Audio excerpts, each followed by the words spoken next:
आज हमारे समक्ष प्रति जुडिशरी एकेडमी से एक छात्रा राजस्थान जुडिशरी सर्विस में चयनित हुई हैं 2024 के बैच में, जिसमें इन्होंने 24वीं रैंक हासिल की है, जिससे हमारे प्रदेश का नाम भी रोशन हुआ है। साथ ही हमारी प्रति जुडिशरी एकेडमी का बहुत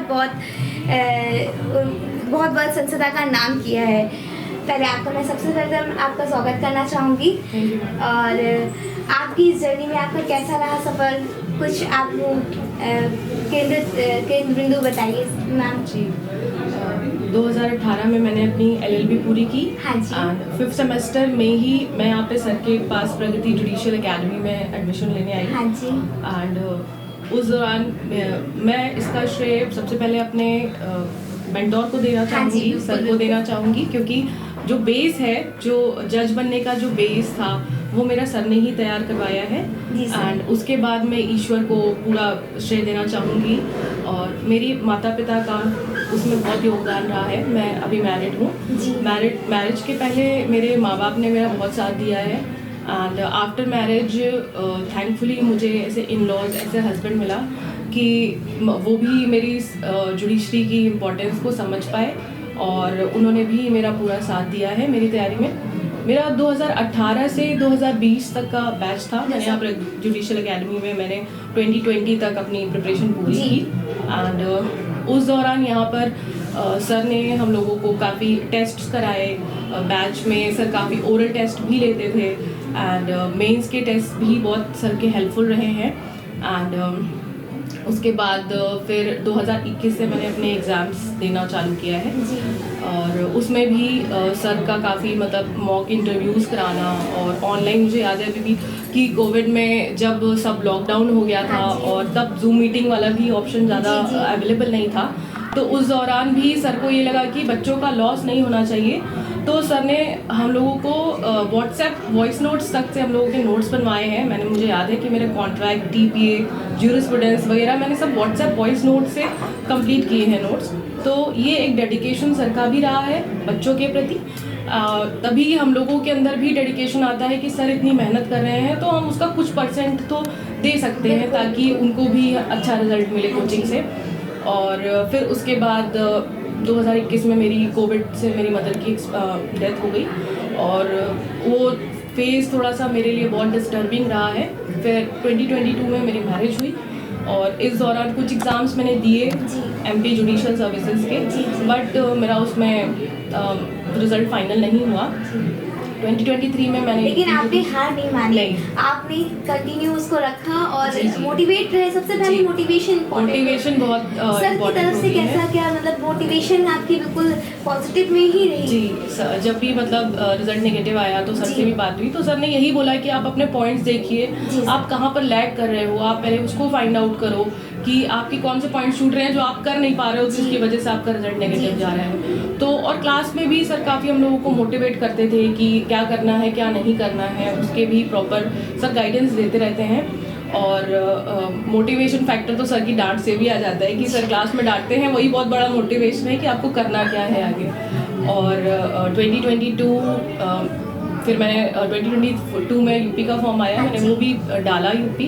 फिर से सर ने यूपी के मेंस के टेस्ट सीरीज़ करवाए, GS की प्रिपरेशन करवाई, बट मॉक इंटरव्यू में मेरा हो गया था। मॉक इंटरव्यू मैंने यहाँ पे दिए हैं बट फाइनल में मेरा उसमें भी नहीं हुआ यूपी में। फिर से मैं बहुत सेटल डाउन हुई और सर का मैसेज आया कि अभी एक प्रयास और बाकी है, अब की बार एक मेहनत और कर लो फाइनल।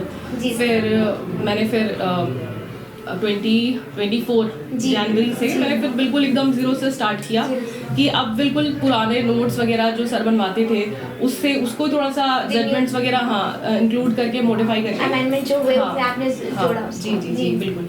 और उसमें करके फिर मैंने सोचा एक बार ज़ीरो से स्टार्ट करके फिर से देखते हैं, शायद इस बार रिजल्ट मिल जाए। और मेरा एक मन में था कि अब मैं सर को तभी बताऊंगी जब मेरा फाइनल हो जाएगा। बीच में बार बार बताना और फिर नहीं होता है लास्ट में, तो सर भी बहुत डिसअपॉइंटेड हो जाते हैं। खुद के अंदर भी एक बहुत कॉन्फिडेंस की कमी हो जाती है जब आप बार बार फेल होते हो। तो मुझे मेरे अंदर था कि अब तो सर को तभी बताना है जब फाइनल हो जाना है। और RJS आया अप्रैल में, मैंने फॉर्म फिल किया, जून में प्री दिया एंड अगस्त में मेंस हुआ। मेंस के लिए 45 डेज थे। मैंने नोट्स पहले से बना रखे थे, तो सिर्फ रिवाइज करना था और राइटिंग प्रैक्टिस करनी थी। सर भी ये इस बात पे काफ़ी जोर देते हैं कि आपकी राइटिंग प्रैक्टिस जितनी अच्छी होगी उतना आपका मेंस अच्छा होगा, उतनी आपकी स्पीड बनेगी, क्योंकि माइंड और हैंड का कनेक्शन होना चाहिए आपके मेंस में। तो मैंने मेंस दिया सारी सर की बातों को माइंड में रखते हुए, और फिर इंटरव्यू आया। मन में आया कि सर को बताएं, लेकिन फिर लगा कि इंटरव्यू बाई चांस नहीं हुआ फाइनल फिर से, तो फिर वही उसी सेम पोजीशन पे आ जाएंगे जहाँ पहले थे। तो रिजल्ट आया मेरा 27 अक्टूबर को। एंड उसके बाद मैंने सर को सबसे पहला कॉल मैंने सर को किया। पहले तो मेरे फादर को बताया, मैंने हस्बैंड को बताया, एंड फिर सर को बताया कि सर मेरा हो गया है और मेरी रैंक इतनी है। सर वॉज मतलब वेरी हैप्पी कि हाँ यू डिजर्व इट, आपने किया है, आपकी मेहनत डिजर्विंग है जी। फिर मैं मतलब एक तरीके से देखा है इम्पॉसिबल शब्द को पॉसिबल में चेंज किया है। मतलब गिव अप वाली फीलिंग नहीं आनी चाहिए।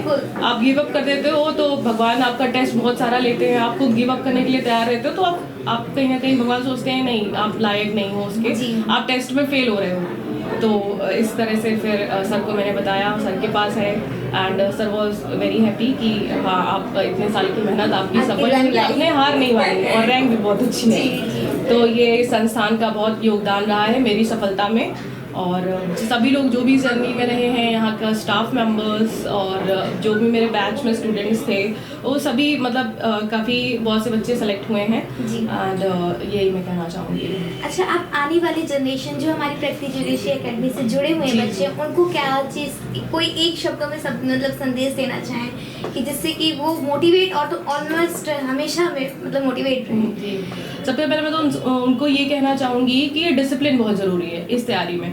अगर सर क्लास में कुछ बोल रहे हैं तो आप उसको एकदम डिसिप्लिन होकर उसको फॉलो कीजिए, क्योंकि अगर आप ऐसे ही ले रहे हो कि ठीक है सर बोल रहे हैं हम फॉलो नहीं कर रहे हैं, तो आपको फ्रूटफुल रिजल्ट फिर नहीं मिलेगा।